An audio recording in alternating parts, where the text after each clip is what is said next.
This passage is about linguistics. The author discusses two theories, Humboldt's and Chomsky's, and his comments on it. Let's quickly summarize the passage. And so too with the pseudo-scientific origins, pseudo means false, of what I consider to be a properly scientific field of inquiry on linguistic relativity. Linguistic relativity as a scientific claim developed in the context of the encounter between Europeans and Americas and with Africa in a time of settler colonialism and imperial race science. So this field of inquiry, he said, it started as has a pseudo-scientific origin, has a pseudo-scientific origin. What does he say? He says linguistic relativity as a scientific claim developed in the context of the encounter, the interaction between Europeans and the Americas with Africa. So you have certain languages of Africa and Europe and America. So when there were encounters between the Europe and Americas with Africa, that is the time when it developed. In a time of settler colonialism and imperial race science. Now, this encounter happened during which time? Not when all were happy and independent, during a time of settler colonialism and imperial race science. That is when the origins of this linguistic relativity, that is when this linguistic relativity as a scientific claim started. Although mine is not a systematic excavation of the intellectual history of linguistic relativity, it seems fairly plain that it emerged in conversation with views about primitive people versus civilized people. He says, I'm not really going into a systematic excavation of intellectual habit, but I suspect that this started as a discussion between primitive people and so-called culture civilized people, capturing the notion that primitive people were primitive because they spoke primitive languages. So what was the basis of calling people primitive? They spoke primitive languages, and those who spoke other languages were considered civilized people. The passage reads slightly difficult. In an exam, you may not have time for it, but you can at least answer 2 out of 4 questions if you summarize it properly, which is what we're trying to do. One important intellectual figure in the development of pseudoscience of linguistic, he says one important figure in the development of the science of linguistic, and there in brackets he says pseudoscience of linguistic. So he believes that this important individual who helped in the development of linguistics was also had a pseudo scientific approach, not a proper scientific approach, was Wilhelm Humboldt, or a German linguist who made important discoveries about languages. He postulated, he put forward a theory that language is a human universal. Every human being has a language. So it's a human universal.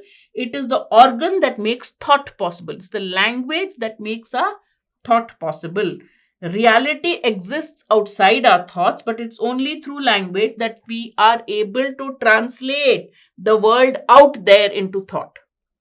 All right. So language is what makes thought possible. You see a real thing, but it is only through language that that real thing is translated into thought through language. And because languages vary, it must follow that languages produce different thought systems and will naturally vary across linguistic communities. So, what did he say? Language is what makes thought possible. The reality is outside, but it is only through language that that reality is transformed into thought. Since languages vary, it naturally follows that languages produce different thought systems. Naturally, they thought systems vary across linguistic communities. Clear so far? This is not an inherently racist position. So he gave an idea that language is there, thought is there. Through language, reality becomes a thought. So languages vary because languages vary, thought systems vary. This by itself, inherently by itself, is not a racist position.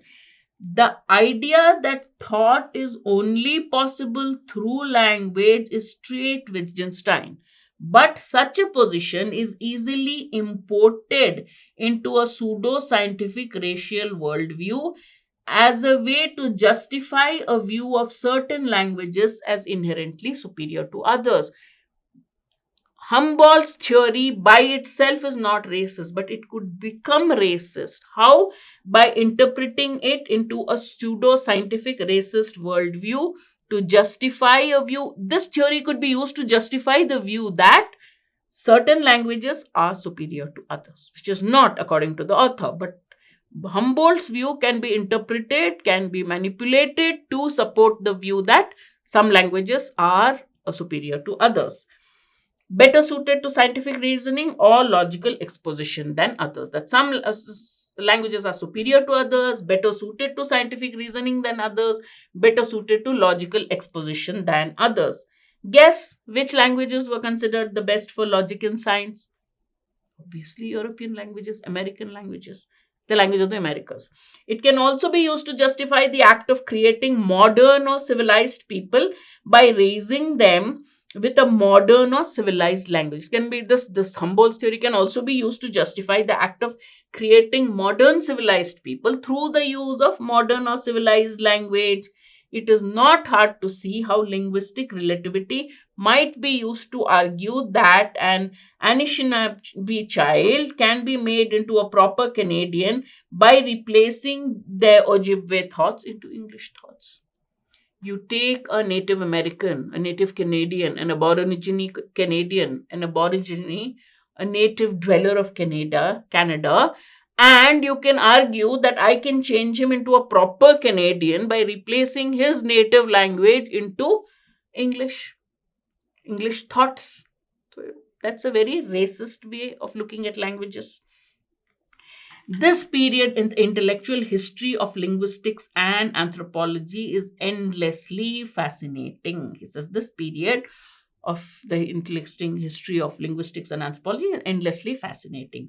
Boas, Sapir, Bloomfield, and others built linguistics and anthropology alongside one another. So much of making anthropology in America was the task of learning and classifying the languages of the Americas. They worked both with and against Saussure and European structuralists like Levi Strauss. The lineages are complex, and it is sometimes hard to figure out who disagrees with whom about what exactly. The arbitrariness of the sign unites basically everyone, but from there, it just about anything goes. In any case, this is as far as Humboldt and his theory are concerned and how linguistics developed in the Americas and classifying the languages in Americas. In any case, by 1950, Noam Chomsky took linguistics to a new direction by postulating a universal grammar inherent to all human languages. Noam Chomsky in 50 said that there is every language, there is universal grammar. The grammar of all languages is universal. Okay, so he said that universal grammar is inherent to all human languages, reformulating the problem as to explain the diversity of human languages from the postulated common linguistic capacities that all humans possess. The limitless generativity of human languages suggests that we all possess some common ability to think through languages. He says the creativity, the generativity of human languages shows all human beings are capable of going through they have some ability to think through languages. So all human beings have that ability to think. It's not like certain languages have that ability and certain don't. All. In the now standard view, the null hypothesis is that languages vary. The main hypothesis is that languages vary, but their phonological inventories, syntactic structures, semantic distinctions, conversational pragmatics do not affect human cognition. Languages may vary in syntax and semantics, but they don't affect human cognition, they don't affect human thinking, thought processes. So he went directly against what Humboldt said.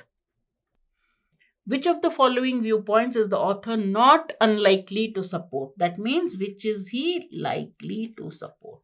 Which one can be inferred as a sentence that he will agree with? Certain races are superior in learning, particularly in logic and science, due to their language. Author will not agree with it. That is Humboldt's view. That is people who have twisted Humboldt's theory to say. Author does not agree with it. He says the theory can be twisted to say that certain languages are superior, right? So A, he will not agree with. Linguistic relativity is not a Sam Shines, but is empirically proven through observation and deduction.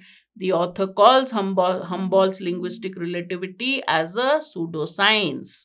And he tells you that Humboldt's theory has been twisted by certain people to show this could be twisted to do this. Therefore, he has called it a pseudoscience in the first paragraph. So he will not agree with B. Languages vary, but they do not fundamentally have a bearing on learning capacity, on human cognition, on human awareness. Yes, he would agree with that. Right? He says languages vary, but doesn't affect the human being's capacity to think, capacity of cognition, capacity of learning, all the same. All languages have a similar grammatical structure. He says they may vary in grammatical structure, but all human beings, all languages are similar in a different way. They show the human capacity to think through language, right? So D is twisting that. So the correct answer is C.